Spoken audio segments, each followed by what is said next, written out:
Buongiorno amici sportivi, eccoci qua con Calcio Parlando, la puntata di oggi è numero 397, ci separano peraltro 32 ore dalla finale del campionato del mondo. Domani sera ore 21, ecco che l'Argentina contenderà alla Germania il titolo mondiale, tre coppe del mondo nella bacheca di entrambe. Sarà un doppio remake, quello che andrà in scena domani sera, quello più recente peraltro ci porta al mondiale del 1990, quello organizzato in Italia, quando un rigore di Breme stese l'Argentina, formazione tedesca che dunque vinse quel campionato del mondo a Roma, e allo stesso modo, anzi a parte invertite ovviamente, però la finale era la stessa. Argentina-Germania si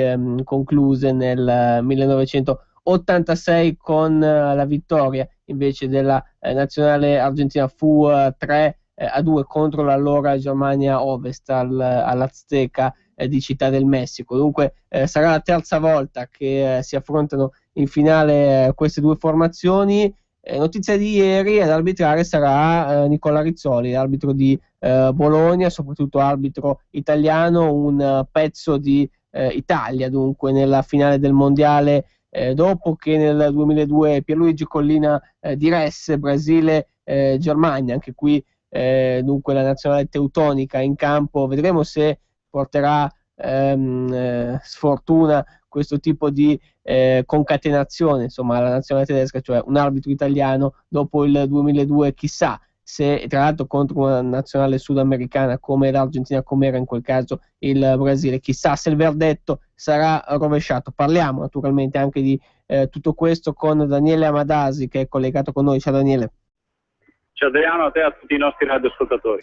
Per cui ricordiamo intanto che c'è il numero disponibile per le vostre chiamate, intanto 0266203529, gli sms invece al 346 6427 756 per quanto riguarda ovviamente i messaggi. Per cui domani sera, Daniele, Argentina-Germania, una finale cui ci si è arrivati, naturalmente sviluppando anche discorsi che non abbiamo potuto fare perché siamo andati in onda lunedì prima delle due semifinali, però è successo l'inverosimile nella semifinale che ha visto trionfare i tedeschi, qualcosa che probabilmente sfida le leggi del calcio, quello che abbiamo visto, 4 gol nel giro di 6 minuti, davvero incredibile per un 7-1 che ha schiantato il Brasile padrone di casa. È un 7-1 che come risultato sarebbe già eclatante, mi viene da pensare, una partita di qualificazione al mondiale,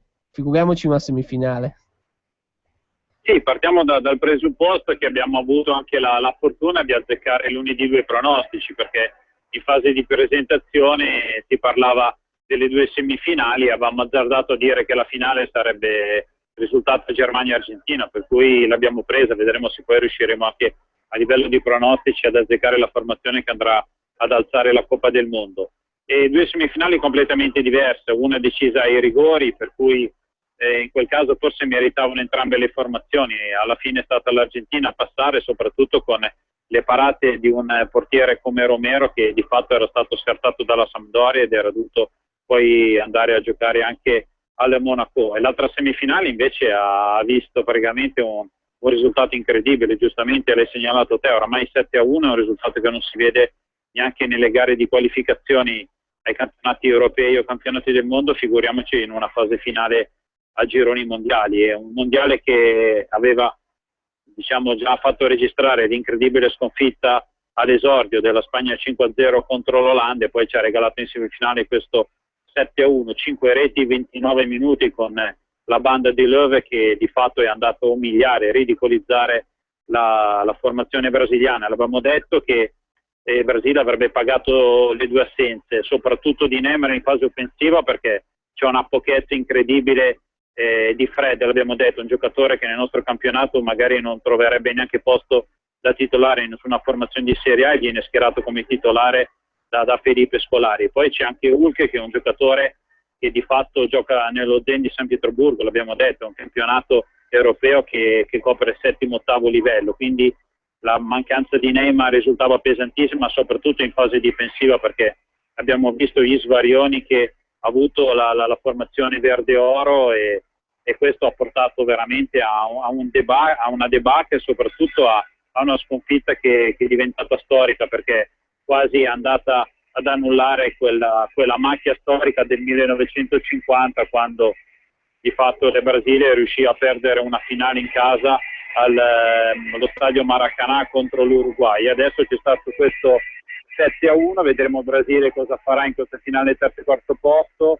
Van Gaal ha detto che non l'avrebbe neanche giocata, che è inutile, probabilmente perché Van Gaal vorrebbe andare qualche giorno in vacanza prima di iniziare l'avventura con il Manchester United. Il Brasile cercherà quantomeno di arrivare terzo per salvare la faccia, una faccia che è stata persa, ed un Brasile che è uscito nelle peggiori dei modi, per cui di sicuro secondo me oramai la Germania risulta comunque favorita per questa vittoria, perché la Germania è un gruppo fortissimo. L'Argentina per contro potrà mettere le giocate individuali, magari di Lavezzi, che ha fatto comunque poco fino ad adesso, un Lionel Messi che nei club fa sfracello nel Barcellona, ma in nazionale non ha mai fatto la differenza, e vedremo se magari Gonzalo Higuaín riuscirà a regalare qualche soddisfazione alla formazione argentina, che dovrebbe vedere ancora l'assenza di Angel Di Maria.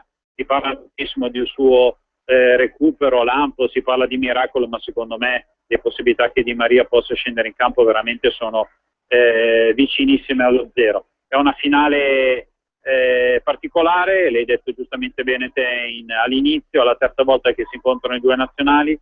La Città del Messico aveva vinto 3-2 l'Argentina, decidendo la gara al minuto 82, mentre a Roma nel 1990 la decise la Germania all'84esimo, per cui vedremo se anche domani sera questa gara sarà decisa proprio negli ultimi 10 minuti di gara. Germania 3 volte campione nel corso della storia, nel 54 batté l'Ungheria 3-2, nel 74 2-1 l'Olanda, e come abbiamo ricordato nel 90 fu un rigore di Breme a stendere proprio l'Argentina, avversario di domani. La squadra sudamericana invece ha vinto 2 volte, a stretto giro peraltro, perché prima di quella finale d'Italia 90 contro la Germania ci sono state nel 78 la vittoria dell'Argentina appunto 3-1 ai supplementari contro l'Olanda, ma nell'86, lo abbiamo ricordato anche prima, Germania battuta 3-2, quindi è un'Argentina che ha viaggiato nel pieno degli anni 80, diciamo per la precisione dal 78 al 90, è stata piuttosto protagonista, un'Argentina che porta peraltro a questo mondiale 7 rappresentanti del nostro campionato. C'è molto Napoli, abbiamo detto di Romero il portiere, l'eroe nella gara contro l'Olanda nella semifinale, calci di rigore, poi Campagnaro che naturalmente gioca nell'Inter, il napoletano Higuaín, lo stesso vale per Andújar, per Federico Fernandez, poi ci sono altri 2 interisti come Palacio e Alvarez. Poi in quanto a ex troviamo ovviamente il Pocio Lavezzi, ex giocatore invece del Napoli, quindi senz'altro molto concerne anche al nostro campionato per quel che riguarda domani sera e in particolare la nazionale argentina. Per i tedeschi troviamo invece Miroslav Klose, che ovviamente a suon di gol ha trascinato in questi anni la Lazio e ha certamente poi anche sbriciolato i record per quanto riguarda la nazionale tedesca. È servito anche a questo, se vogliamo, il 7-1 rifilato dal Brasile dalla Germania contro il Brasile l'altra sera. Ecco, a un certo punto si giocava praticamente con un occhio ai numeri, alle statistiche positive per quanto riguarda la Germania, negative invece sul fronte brasiliano. Si cercava la sconfitta più pesante, la sconfitta con maggior numero di scarto, maggior numero di gol di scarto, più umiliante per il Brasile nel corso degli anni, una batosta incredibile, e tutti ci preoccupavamo insomma della finale, quella che poteva essere magari un remake in negativo del Brasile rispetto a l'1-2 contro l'Uruguay del 1950. Diciamo che la batosta era in agguato, ma soprattutto in termini di punteggio questo Brasile non ha mai convinto nella fase a gironi, ma nemmeno in due partite, soprattutto quella delle ottave di finale contro il Cile, che ha passato solo ai calci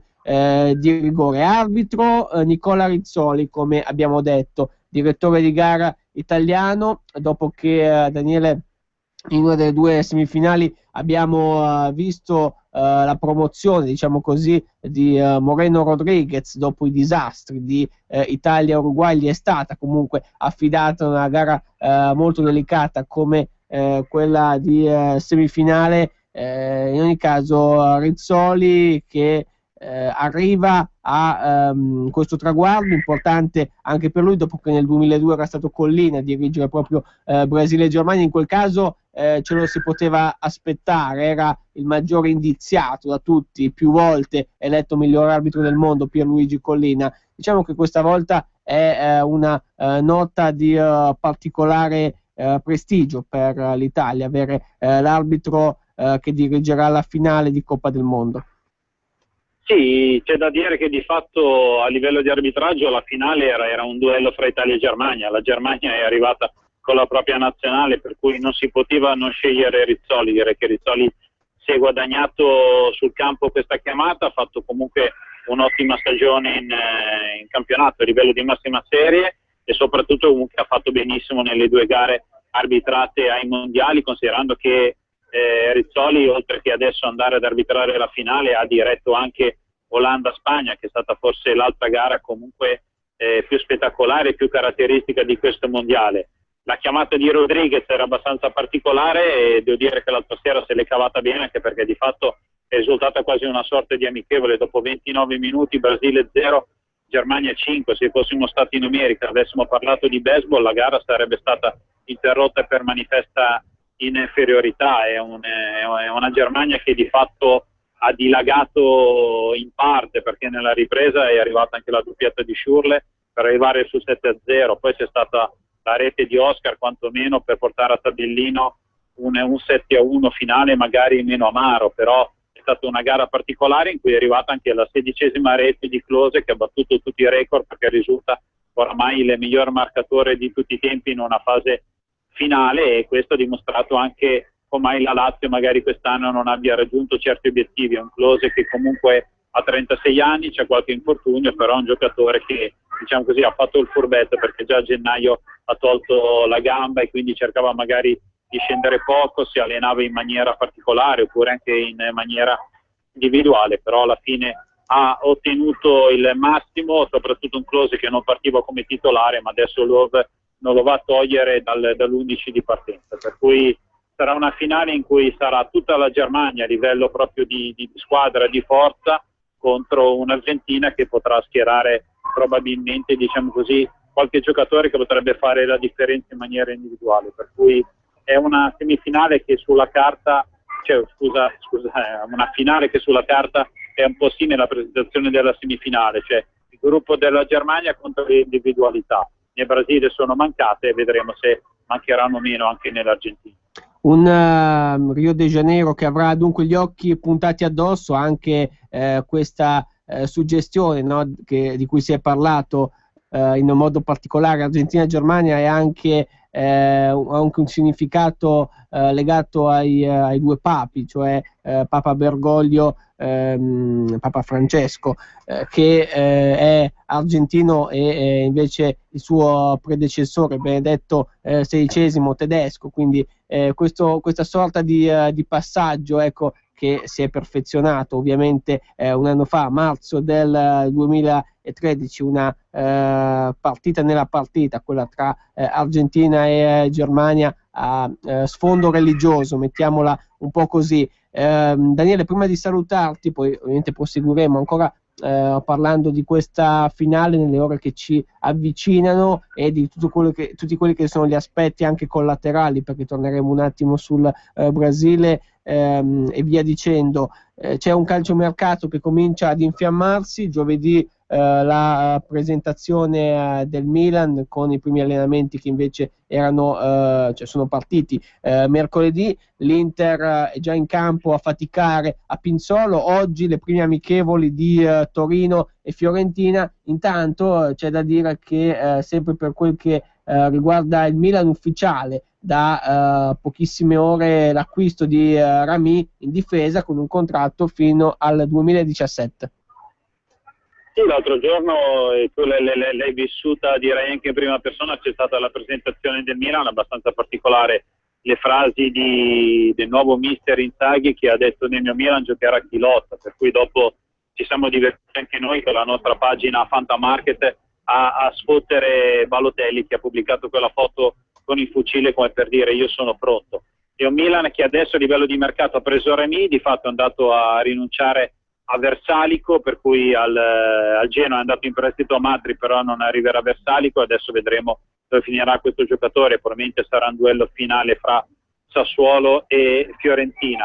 È un Milan che poi adesso sta cercando quell'esterno per il Torino, diciamo così. Al Torino avrebbe offerto 18-20 milioni di euro per Cerci, vedremo se andrà in porto o meno, perché i rossoneri nelle ultime ore stanno cercando di portare a casa la mela, quindi uno dei due dovrebbe arrivare in casa rossonera, considerando che Iturbe oramai è prossimo a finire alla Juventus, una Juventus che ha chiuso con Morata 18 milioni di euro per 2 di bonus, dovrebbe andare a chiudere adesso per 25 milioni con Iturbe, e poi 2 giorni fa anche ingaggiato Evra dalle Manchester United per 2 milioni di euro, quindi una Juventus che riparte spendendo 45 milioni di euro, una Juventus che lunedì farà il via alla nuova stagione nel nuovo raduno cittadino di Vinovo, perché la formazione bianconera quest'anno non andrà in Val d'Aosta. Poi sono partite tanti ritiri, tante formazioni. Giustamente hai ricordato bene te che il Torino scenderà in campo anche subito, perché è una formazione che di fatto poi dovrà giocare i preliminari di Europa League, un Torino che sta cercando di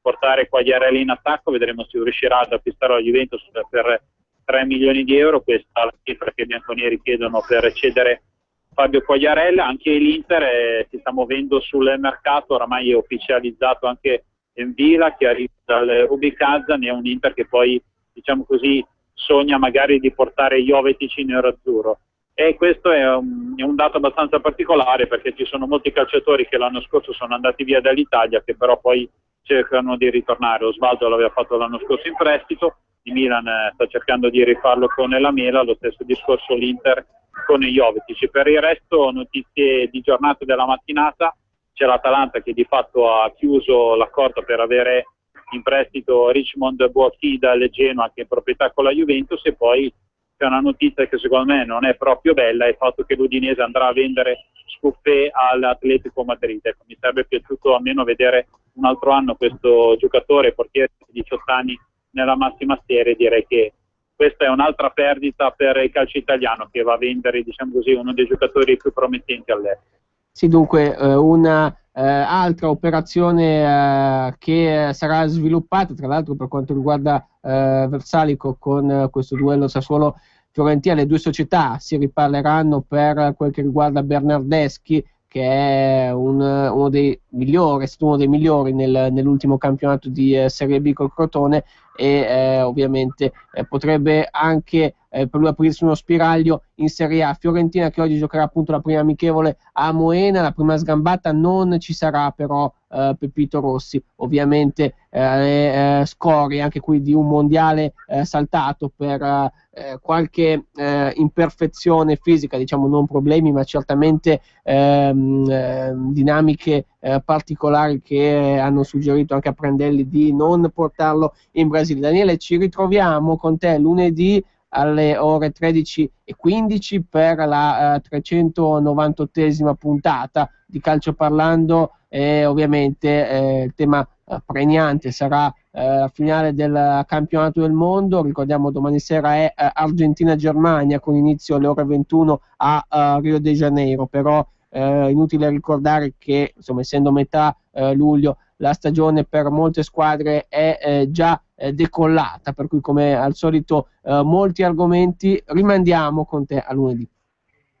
Sì, ci sentiremo lunedì e vedremo, diciamo così, se saremmo riusciti a fare l'unplane, quindi a livello di pronostici, dopo aver azzeccato la Germania vincente sul Brasile e l'Argentina vincente sull'Olanda, vedremo se anche il nostro pronostico, che dice Germania campione del mondo, sarà stato azzeccato o meno. Questo logicamente a livello anche di gioco radiofonico. Sì, dunque una Germania che andrebbe a vincere il quarto titolo mondiale. Grazie intanto a Daniele Amadasi, ci risentiremo lunedì e come ricordato anche in precedenza, non solo Germania-Argentina, questa sera si gioca anche Brasile-Olanda con quello che è la finale di consolazione. Soltanto i tornei della FIFA peraltro prevedono la finale per il terzo e quarto posto, e le altre competizioni UEFA, ma anche quelle legate ai club, non c'è questa procedura nella Confederation Cup. Ovviamente c'è stata l'anno scorso, l'Italia ha battuto l'Uruguay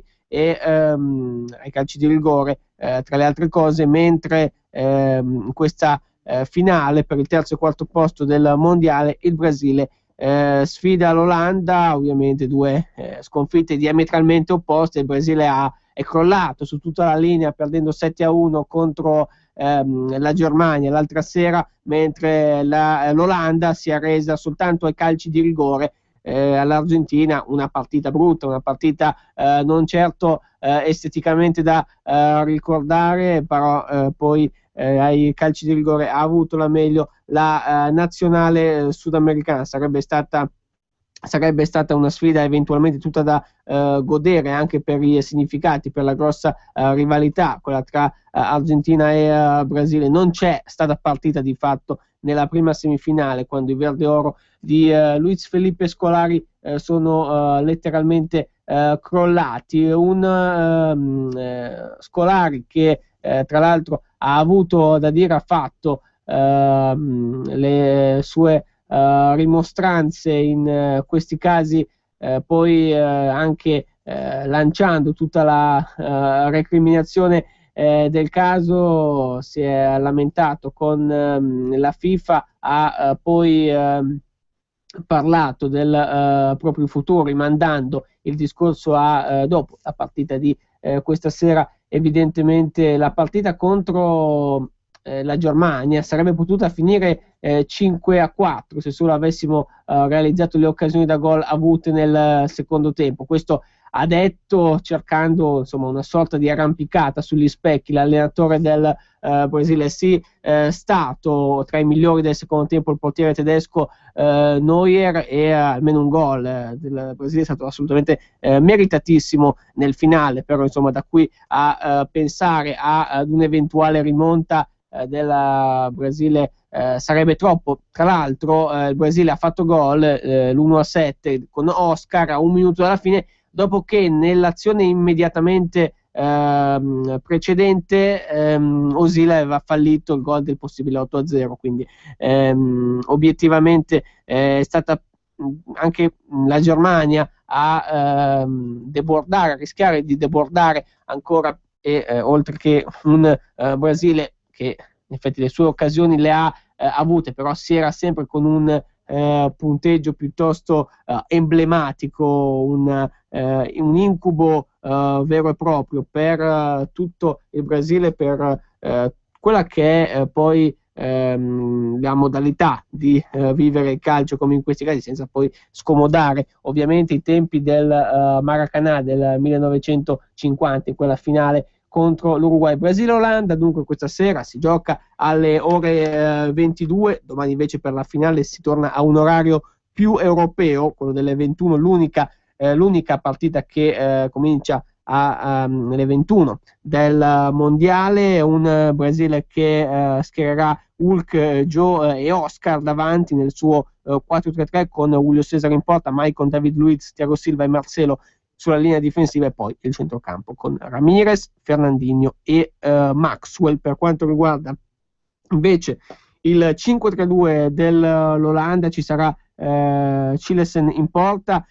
Qui ovviamente si è tornati nel momento in cui l'Olanda ha perso ai calci di rigore contro l'Argentina sul discorso legato a Krul, il portiere che era stato l'eroe della gara contro la Costa Rica, essendo entrato a un minuto alla fine, un minuto dai rigori, e essendosi elevato a grande protagonista nella lotteria dei rigori, poteva fare lo stesso Van Gaal nella gara di semifinale contro l'Argentina. Invece nei tempi supplementari ha scelto Huntelaar, non si è tenuto l'ultimo cambio, ha deciso anche opportunamente, poi è chiaro, di spenderlo, visto che si trattava di una semifinale, una gara comunque delicata. Ha provato a vincerla, invece si è comunque andati ai calci di rigore. Dunque Siles in porta, Quit, Vlar, De Vries, Martins Indi e Blind. Sulla linea difensiva Wijnaldum, De Jong e Wesley Sneijder a centrocampo, Robin e Van Persie in attacco. Ovviamente formazione tipo per quanto riguarda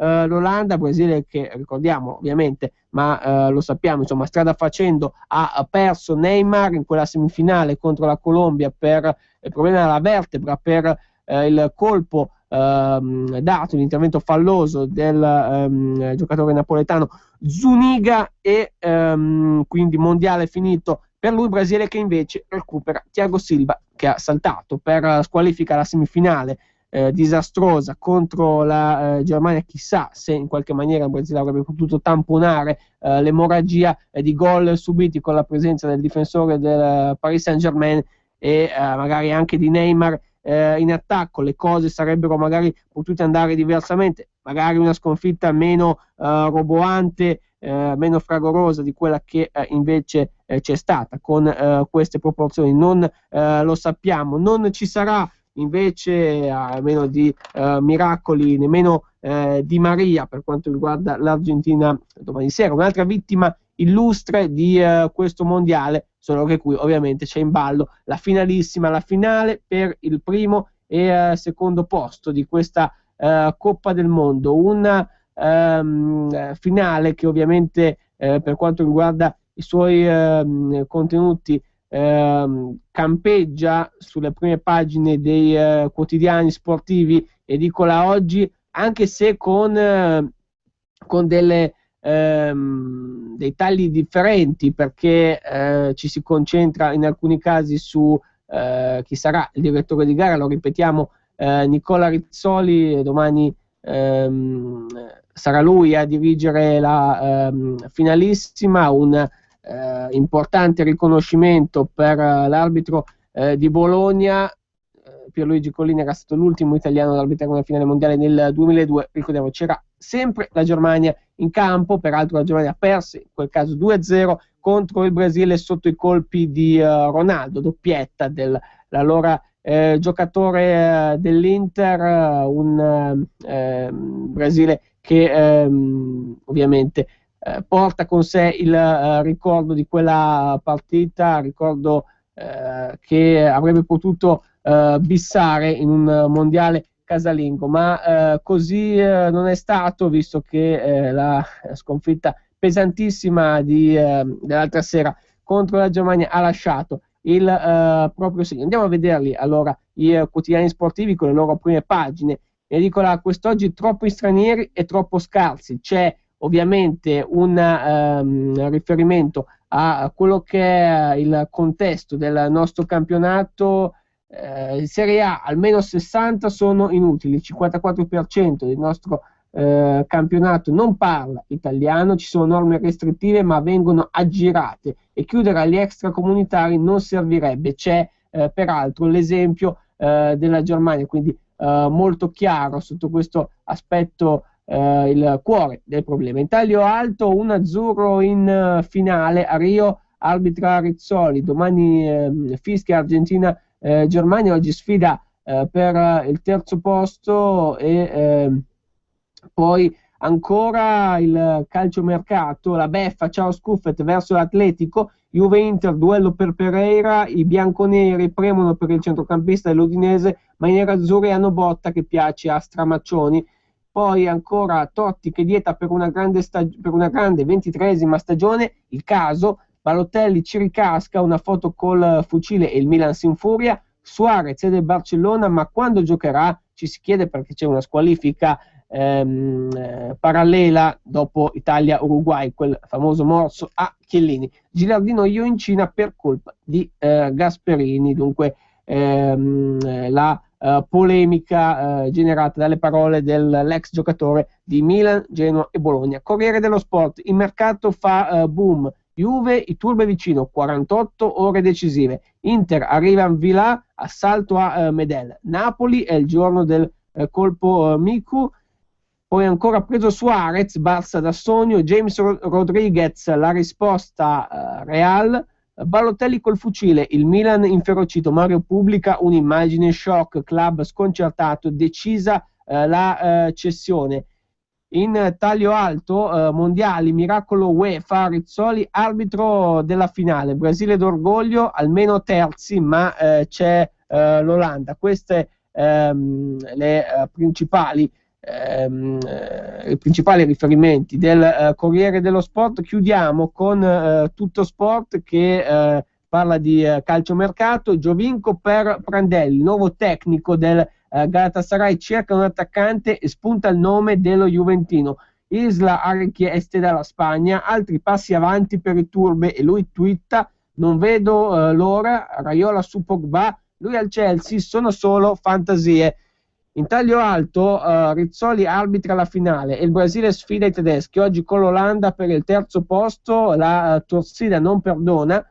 In laterale c'è il calciomercato a raccontare e a scandire i ritmi di questi giorni estivi. Ventura boom, Cerci altro che i turbe, Balotelli foto con il fucile, Milan furioso, il Palermo brucia tutti, Kocev è suo, Suarez Barça a fare record da 81 milioni. Questo il quadro, questa anche la situazione legata al calciomercato di questi giorni, con un mondiale che va verso la conclusione, poco meno di 32 ore per l'inizio della finalissima tra Germania e Argentina, in quel di Rio de Janeiro domani alle ore 21, mentre questa sera c'è Brasile-Olanda, la finale di consolazione, la finale per il terzo posto, e domani al Maracanã c'è, ricordiamolo ancora, l'arbitro Rizzoli a dirigere questa partita che vale per eventualmente il quarto mondiale della Germania. I tedeschi sono alla ricerca della loro quarta affermazione in Coppa del Mondo. Per l'Olanda invece sarebbe la terza volta, ed è anche la terza volta che queste due squadre si incrociano in finale, dopo i precedenti dell'86 favorevole all'Argentina e immediatamente dopo nel 90 favorevole invece alla Germania, con quel calcio di rigore realizzato da Breme. Dunque domani questo atto conclusivo, tra l'altro rispetto al 2002, quando c'era Collina ad arbitrare, anche un lasso di tempo maggiore che è passato. Si giocava il 30 di giugno, quella finale si giocò dunque l'ultimo giorno del mese di giugno, mentre questa volta è il 13 luglio, quindi passano 2 settimane, ci sono 2 settimane di differenza tra questa finale, la data di questa finale, e quella del 2002, quando appunto il Brasile si affermò vincendo contro la Germania. Avremo da parlare di calciomercato e anche in modo particolare rispetto a quelli che sono gli ultimi sviluppi, perché con l'inizio della con la ripresa del campionato, più che altro di quello che sono i ritiri con i raduni delle rispettive squadre. Ricordiamo che oggi ancora, abbiamo fatto prima, scendono in campo Torino e Fiorentina per quel che riguarda le amichevoli, per la loro preparazione. Il Torino sarà impegnato a breve nel terzo turno preliminare della Europa League. La Fiorentina, sempre per quanto riguarda l'Europa League, scendere in campo nella fase a gironi ha conquistato. L'approdo diretto sarà invece l'Inter a giocare il 21 e 28 agosto per quel che riguarda l'ultimo turno preliminare, quello che se superato consentirà l'accesso alla fase a gironi. Appunto abbiamo visto dunque la rassegna stampa, la trovate per quel che riguarda le prime pagine sportive, le prime pagine di quotidiani sportivi su Facebook, sulla nostra pagina di Facebook, Gazzetta Corriere dello Sport e Tutto Sport, con i loro contenuti. Il Corriere della Sera invece nelle sue pagine interne, quelle sportive, approfondisce i contenuti di questa finale dei mondiali in Brasile. E tu Para, se riesci, i portieri Romero e Neuer protagonisti del torneo, Klose e Messi decisi a batterli, e poi ancora Müller pronto a tutto, se serve per vincere rincorro anche Messi. La Champions vale meno della Coppa. Il protagonista ha 24 anni, ha già segnato 10 gol ai mondiali, quindi non solo Klose ma naturalmente anche Müller. Klose è uno di quelli che insomma conosciamo meglio, essendo del nostro campionato. Miroslav Klose, punto di forza, ecco, della Lazio, punto di diamante, per meglio dire, della squadra capitolina, e Müller però è altrettanto protagonista nella Germania, che domani sera appunto contenderà all'Argentina di Sabeia la Coppa del Mondo. Un Sabeia che peraltro è destinato a lasciare la nazionale argentina, comunque vada a finire domani sera, qualunque sia il verdetto, in 50.000 intanto ad acclamare la nazionale sudamericana, e un Sabeia che è però indiziato a cercarsi, a trovare un'altra destinazione. Ci sarà anche l'apporto di Capitan Zanetti per quanto riguarda l'Argentina, ex capitano dell'Inter.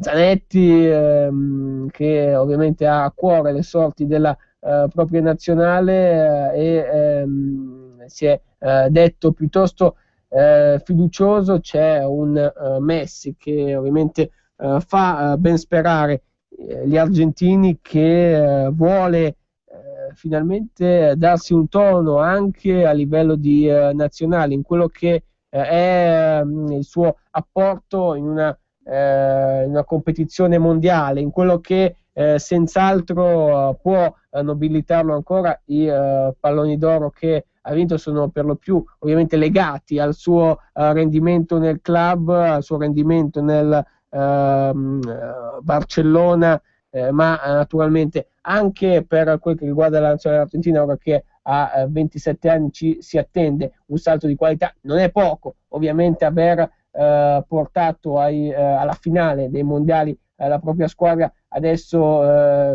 sul gradino più alto ci si aspetta un ulteriore segnale, nulla che possa far pensare ad un cedimento per quel che riguarda l'Argentina, per quel che riguarda in modo particolare Leo Messi. Abbiamo detto invece di un calciomercato che va ad ufficializzare da parte del Milan l'arrivo di la conferma di Ramil, difensore francese. Ha firmato un contratto fino al 2017 da il Milan all'Inter, con la presentazione ufficiale di Dodò, l'esterno brasiliano che giocava nella Roma, ha fatto 2 anni in giallorosso, e poi con le sue parole in quel di Pinzolo dal ritiro interista: vogliamo mostrare il nostro valore,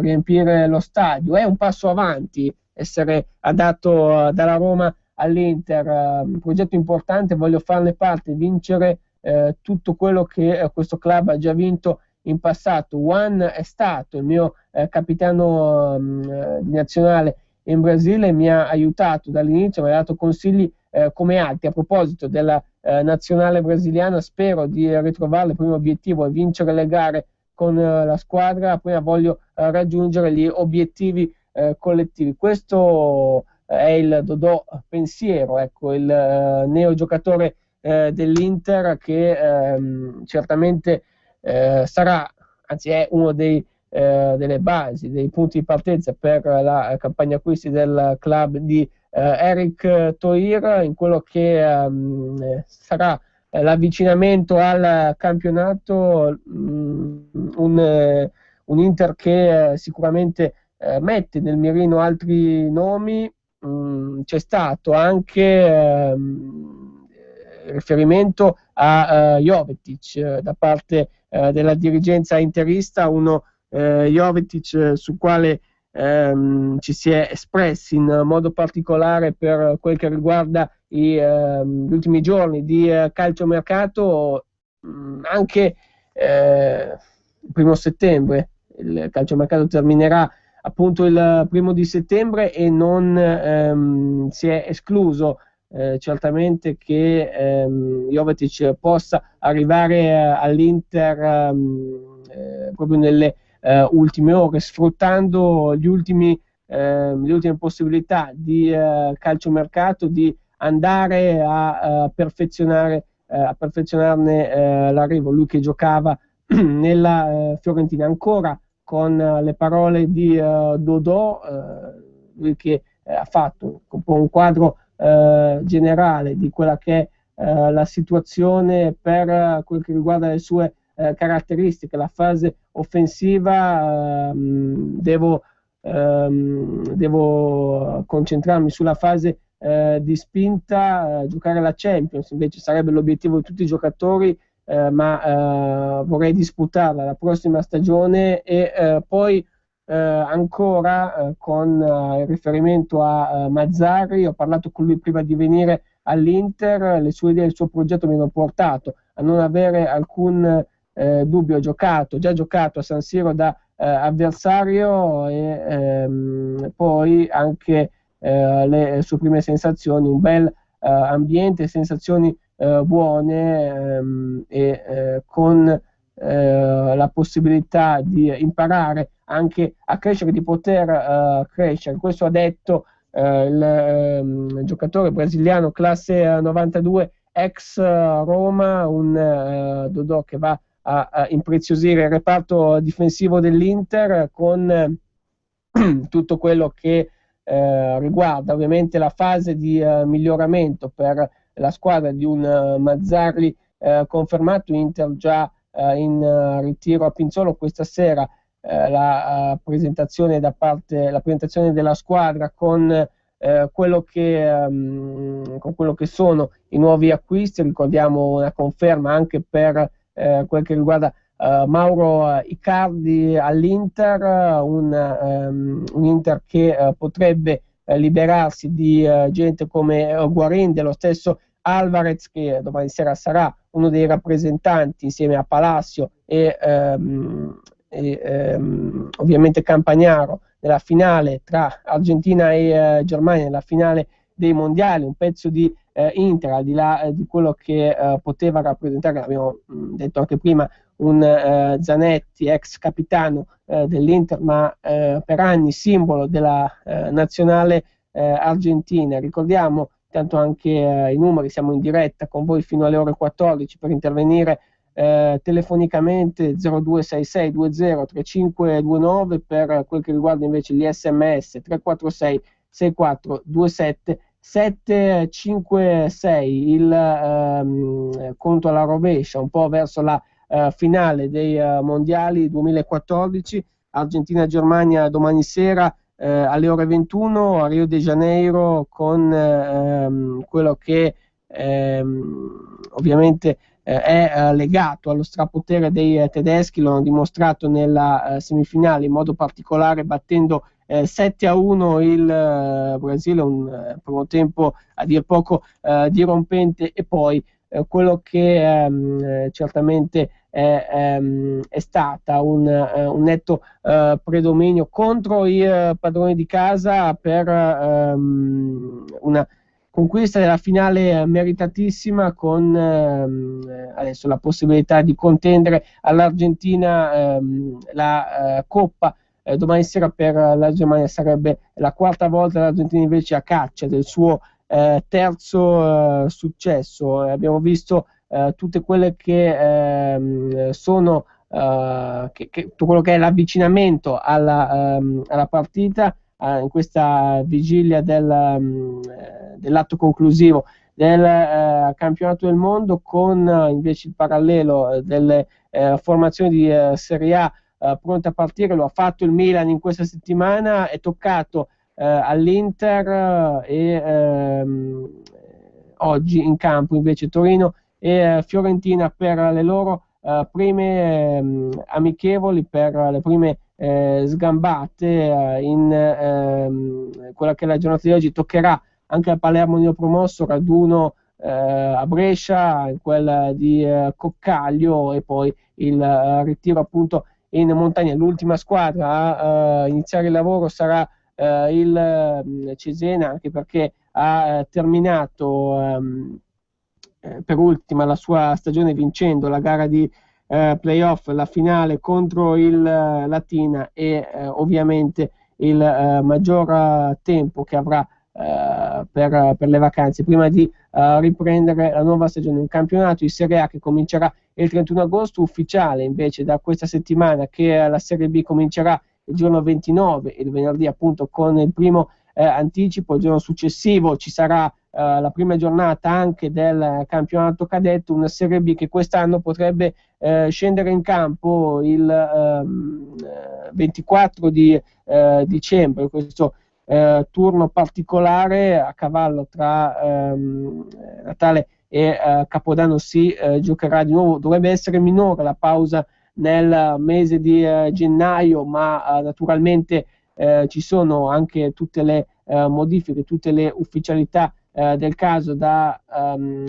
perfezionare. Sono ore, sono giorni caldi, tra l'altro, anche per conoscere quello che è il destino di alcune squadre di Lega Pro, quelle destinate a presentare un'iscrizione al fotofinish, perché tra la situazione del Padova, quelle per quel che riguarda le squadre del nord, Mantova, Pavia, Pro Patria, nulla è ancora sicuro. Queste ultime, ecco, quelle lombarde più che altro, Pavia e Mantova in particolare, godono di una situazione più tranquilla, mentre il Padova naviga in acque assolutamente agitate, e la possibilità che venga presentato tutta la documentazione, pagando questa fideiussione di 600.000 euro entro martedì 15 luglio, è abbastanza remota. Fallimento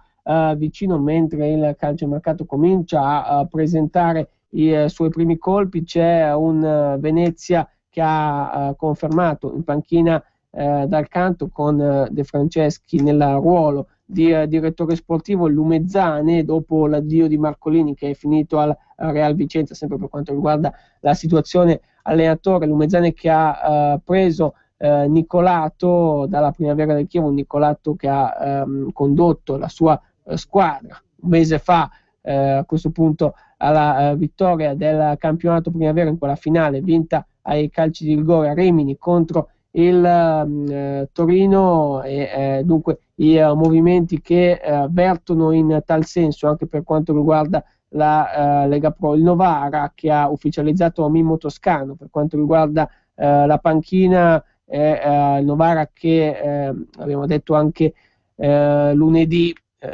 gode ancora di alcune possibilità di essere ripescato, nutre più che altro qualche possibilità di ripescaggio, e però tutto dipenderà dalla situazione delle altre squadre in cadetteria. Un Brescia che va verso la salvezza, verso la risoluzione positiva di quello che è di quello che è il proprio destino con l'iscrizione al campionato di Serie B. Varese e Siena ovviamente sono ancora in alto mare. Non si può prima di qualche giorno delineare la loro situazione, non si potrà chiarire meglio se queste due squadre potranno iscriversi o meno. C'è anche, ovviamente, come abbiamo detto, la possibilità che si passi al torneo di Serie B a 20 squadre, con l'abbattimento di fatto di due formazioni non in grado di iscriversi. Qualora invece dovessero essere 19, ci sarebbe a quel punto il sicuro ripescaggio del Novara. Vedremo, ovviamente il tempo però non è più molto, perché siamo già a metà del mese di luglio. Il giorno 5, però data da confermare, dovrebbe esserci la presentazione dei calendari per quanto riguarda la Serie B. Ovviamente vedremo anche come si delineerà la composizione delle squadre da qui a fine mese. Intanto ricordiamo, domani, dunque alle 21, la finale del mondiale tra Germania e Argentina, finalissima di questo campionato del mondo a Rio de Janeiro. Questa sera invece alle ore 22 Brasile e Olanda, si gioca a Brasilia la finale per il terzo e quarto posto del campionato del mondo. Ci sarà Nicola Rizzoli ad arbitrare invece domani sera al Maracanã, l'arbitro di Bologna, terza volta che un direttore di gara italiano arbitra una finale del mondiale. Era stata Argentina-Olanda nel 78, vittoria dell'Argentina. Era stata Brasile-Germania nel 2002 con Collina a dirigere la partita, per cui se analizziamo sotto questo aspetto dovrebbe portare fortuna alla nazionale argentina, un po' meno alla Germania. Questo dicono i precedenti, che però ovviamente lasciano il tempo che trovano. Sono per lo più curiosità derivate dalle ultime edizioni del mondiale, parliamo del 78 in avanti. Un Messi che sfida Müller, sfida Klose, insomma ci sarà molto materiale anche nella partita di domani. La commenteremo lunedì nel corso di Calcio Parlando. Cominciamo alle ore 13:15 per il nostro primo appuntamento settimanale, quello a cui vi rimandiamo, perché la puntata 397 termina qui. Dunque appuntamento a lunedì pomeriggio. Grazie a tutti voi per l'attenzione. Un saluto anche in regia a Roberto Colombo, un caro saluto e buon proseguimento a tutti da Adriano Ancona. Avete ascoltato Calcio Parlando.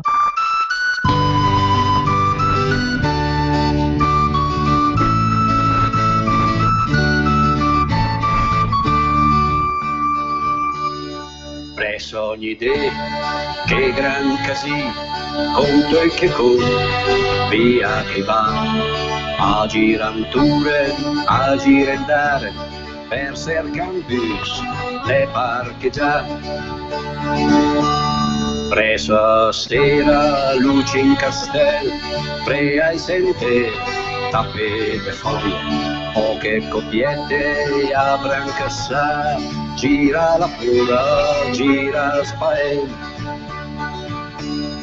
Presso de no, presso de te, presso la me, a pole che insieme a te.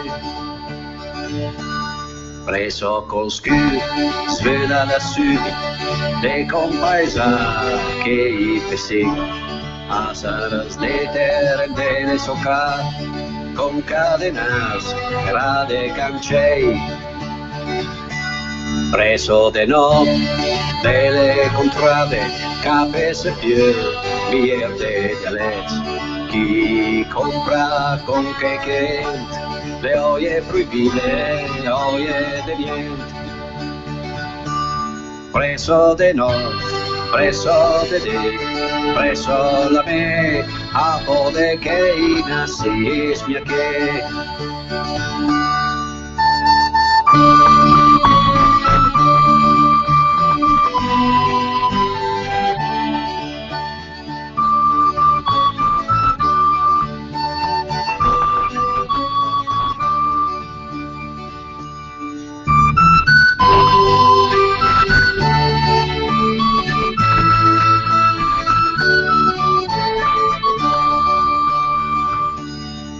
preso de fer, città de suc, presa de ades, città de lat, preso de allura, y sei muy bello, siamo da ta sed più che lo, preso de no, preso de te, preso la me, spere che l'urita eres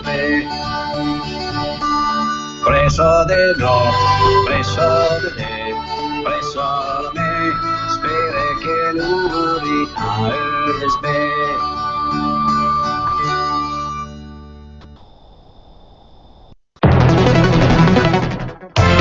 Ehi, ascoltatore di Radio Padania! Il sondaggio telefonico Eurisco per conoscere quanti sono gli ascoltatori di Radio Padania prosegue. Se riceverai una telefonata che ti chiede che radio ascolti, mi raccomando, rispondi Radio Padania Libera.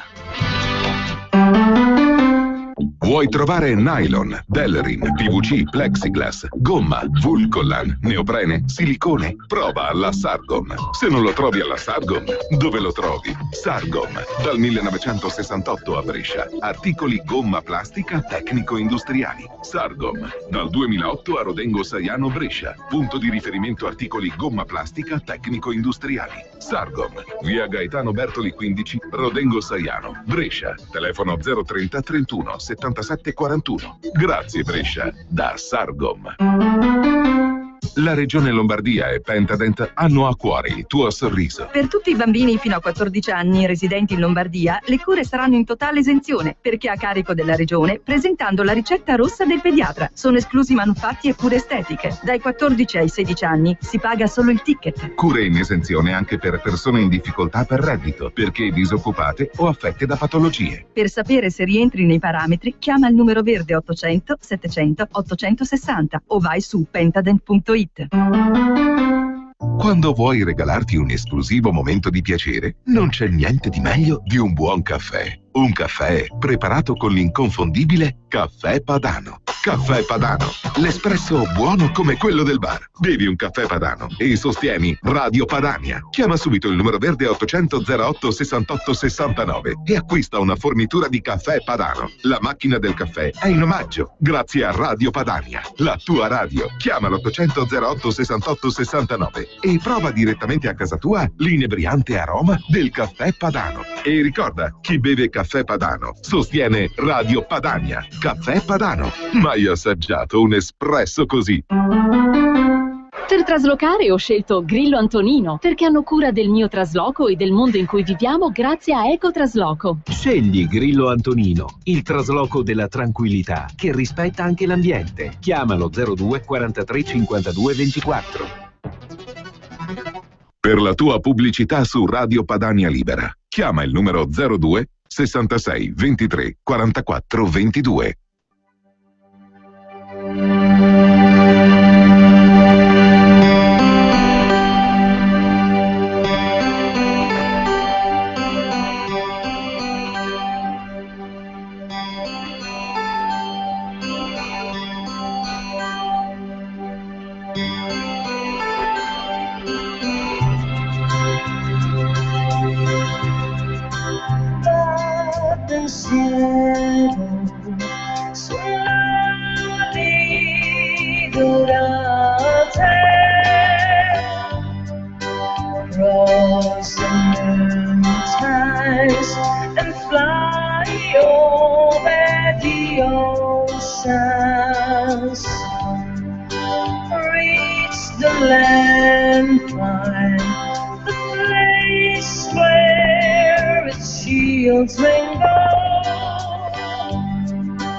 Every night after listen to this lullaby,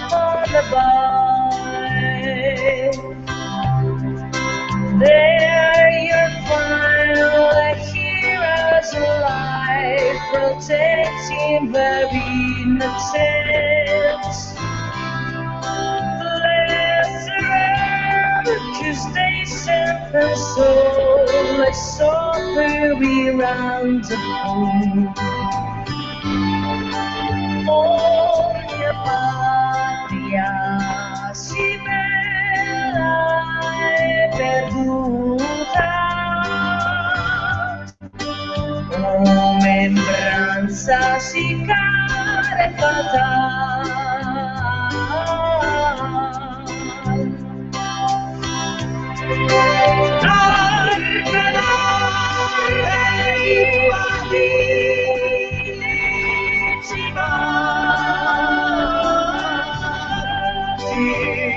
Perché muta assai se vedi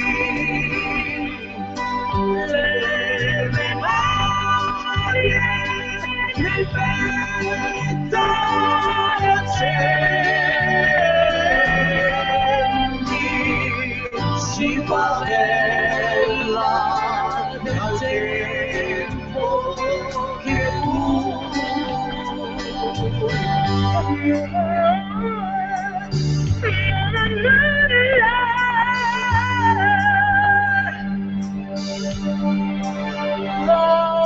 pensiero sulla vita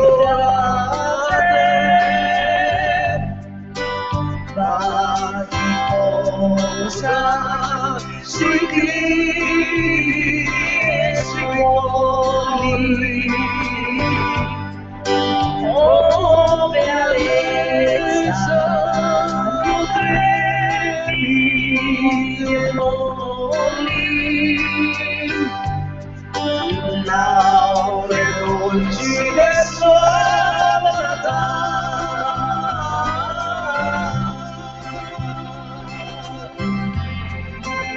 laure dolci del sonata.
Un nuovo modo per sostenere la tua radio.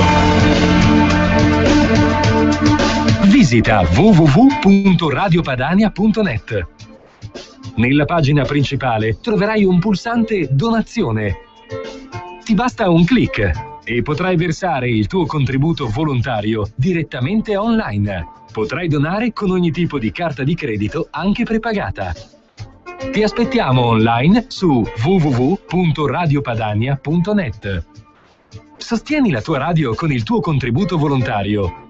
Radio Padania Libera, diamo voce alla nostra gente.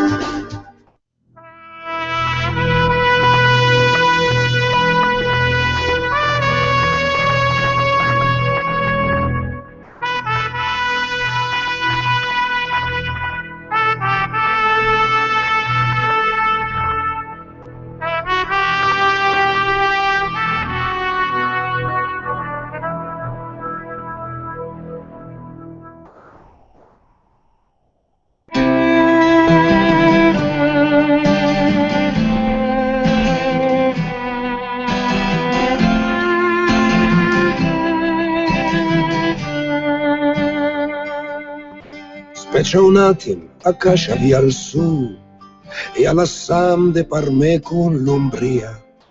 In sul mur la tua cruz parche d'onda quanche pizzi il camen. La poltrona cugnusa il me pes, ma sfondala le questa memoria che le scià col soffiate zampogna per me fan dormire. E se guardi sto guanto de pelle, con sotto un pugno fa de legno, se domandi se la manchi o perdu, le tremo a sparare. O forse le stalto regal, strepon via quella mancia durata, che pregava per me a fa scupare, e sparava, sparava, sparava, oltre gente che sparava. E sparava, sparava, sparava, oltre gente che pregava.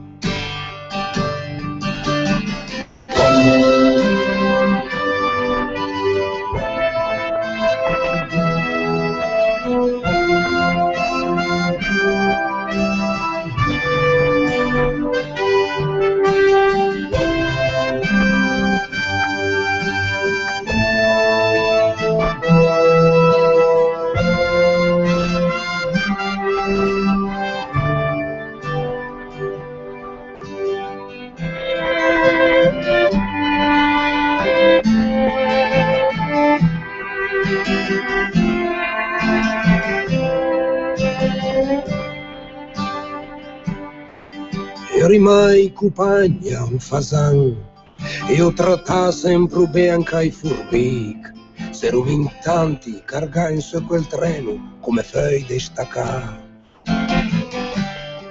e imparai la geografia nel cantare ogni sit che brusava e la scendra di tutta l'Europa che lo ancamo in bocca.